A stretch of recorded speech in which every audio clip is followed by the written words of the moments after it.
اسی لیے اس نے فرمایا کہ ہم مسلمانوں کو اپنی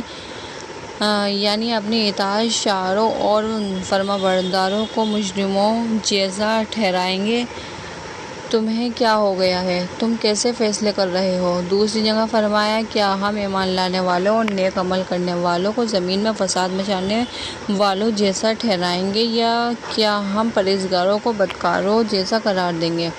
نیز فرمایا، کیا جن لوگوں نے برائیاں کما کر رکھی ہیں وہ سمجھتے ہیں کہ ہم انہیں ایمان لانے والوں اور نیک اعمال کرنے والوں جیسا ٹھہرائیں گے کہ ان سب کا جیسا مرنا یکساں ہوگا؟ برا فیصلہ ہے جو یہ لوگ کرتے ہیں۔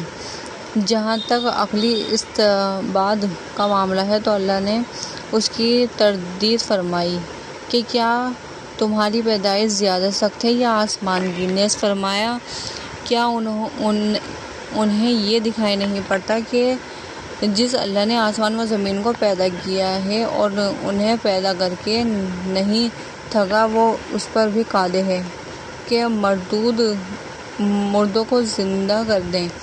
کیوں نہیں، یقیناً وہ ہر چیز پر قدرت رکھتا ہے۔ یہ بھی فرمایا، تم پہلی بار کی پیدائش کو تو جانتے ہی ہو، پھر بات کیوں نہیں سمجھتے؟ اور بتلایا کہ دیکھو، ہم نے جس طرح پہلی بار شروع میں پیدا کیا تھا اسی طرح دوبارہ پلٹ کر بھی پیدا کریں گے۔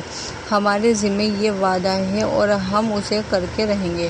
اللہ نے یہ بھی یاد دلایا کہ یہ بات تمہارے عام مشاہدے میں ہے کہ کسی کام کو دوبارہ کرنا پہلی بار سے زیادہ سہل ہوتا ہے۔ اور پوچھا، اس آسمان و زمین، درخت اور پودوں اور ساری کائنات کو پہلی بار پیدا کر کے کیا ہم تھک گئے ہیں اور دوبارہ پیدا نہیں کر سکتے؟ بلکہ حقیقت صرف اتنی ہے کہ وہ نئی پیدائش کے سلسلے میں التواس کا شکار ہیں۔ جہاں تک دوسری بات یعنی نبی صلی اللہ علیہ وسلم کی رسالت کا معاملہ ہے تو اگرچہ قریش نبی صلی اللہ علیہ وسلم کو انتہائی سچا، امانت دار، نیکوکار اور پرہیزگار تسلیم کرتے ہیں، مگر پھر بھی ان کے کچھ شبہات تھے جن کی بنا پر وہ آپ کی نبوت و رسالت تسلیم نہیں کر رہے تھے۔ ان کا ایک بہت بڑا گمان یہ تھا کہ وہ نبوت و رسالت کے مرتبے اور مقام کو اس سے کہیں بڑا اور اونچا سمجھتے تھے کہ وہ کسی انسان کو یاد دیا جائے۔ ان کا عقیدہ تھا کہ انسان رسول نہیں ہو سکتا اور نہ رسول انسان ہو سکتا ہے۔ اس لیے جب نبی صلی اللہ علیہ وسلم نے اپنی نبوت و رسالت کا اعلان کیا اور